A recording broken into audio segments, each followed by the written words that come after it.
من ازدواج دومو کردم چون من همیشه دوست داشتم 4 تا بچه داشته باشم. همیشه تو بازیای بچگی من 4 تا دختر داشتم.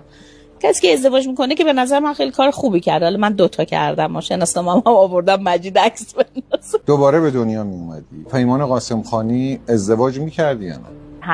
حتما دوباره ازش جدا میشدم. خیلی تو زندگی هم تاثیر داشتیم. ایشون در جایگاهی که الان هستن، جایگاه هنری، و من در جایگاه حالا هم آگاهی هم هنری که هستم، بدون تمام اون چالش های 2 تا آدم به قول پریا از 2 تا سیاره مختلف، هیچ وقت ما این 2 تا آدم امروز نبودیم.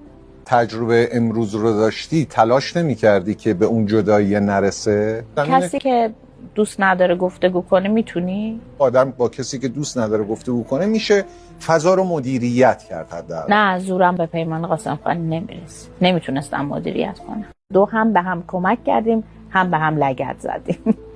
آسیب دیدیم، خسته شدیم خیلی.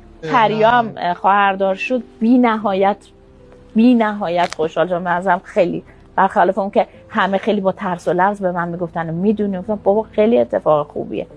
بچه من مثلا ازدواج دوم کردم که بچه داشتم، حالا بچه‌م داره خواهردار میشه، چه فرقی میکنه؟ دوست نداری باز ازدواج کنی؟